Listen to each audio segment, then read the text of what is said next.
দক্ষিণ চট্টগ্রামে সৃষ্ট ভয়াবহ বন্যা পরিস্থিতির উন্নতি হলেও এখনও ক্ষতি কাটিয়ে ওঠা সম্ভব হয়নি ভুক্তভোগী গ্রামবাসীর। অসংখ্য পরিবার খাদ্য সংকটে দিন কাটাত। এ সময়ে বন্যা দুর্গত মানুষের সহায়তার লক্ষ্যে খাবার বিতরণ করেছে বেসরকারি সামাজিক সংগঠন অসহায় নারী পুরুষ ও শিশু কল্যাণ ফাউন্ডেশন। সংগঠনটির উদ্যোগে 17 জুলাই শুক্রবার দুপুরে চট্টগ্রামের সাতকানিয়া উপজেলার সমদরপাড়া এলাকায় তৈরি খাবার প্রদান করা হয়েছে বন্যা দুর্গত পরিবারে। স্থানীয়ভাবে প্রকৃত ক্ষতিগ্রস্ত পরিবারের তথ্য সংগ্রহ করে ওই পরিবারগুলোর বাড়িতে বাড়িতে খাবার পৌঁছে দেওয়া হয়েছে। ওই এলাকার মুরব্বীগণ এবং সমাজহিতৈষী কিশোর যুবকরা এই সকল খাবার পৌঁছে দিতে সর্বাত্মক সহযোগিতা করেছেন।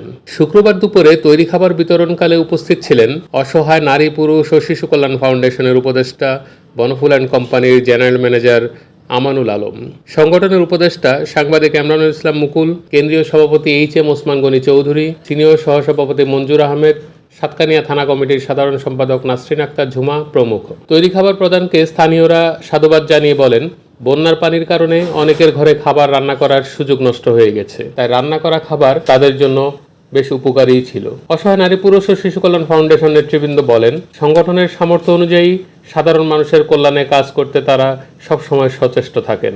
এ ধরনের সামাজিক কাজ ভবিষ্যতে অব্যাহত থাকবে বলে তারা উল্লেখ করেন। অসহায় নারী পুরুষ ও শিশু কল্যাণ ফাউন্ডেশন দেশ ও সমাজের কল্যাণে নিয়োজিত সংগঠন। শাপলা টেলিভিশন, দেশীয় ঐতিহ্যের ধারক।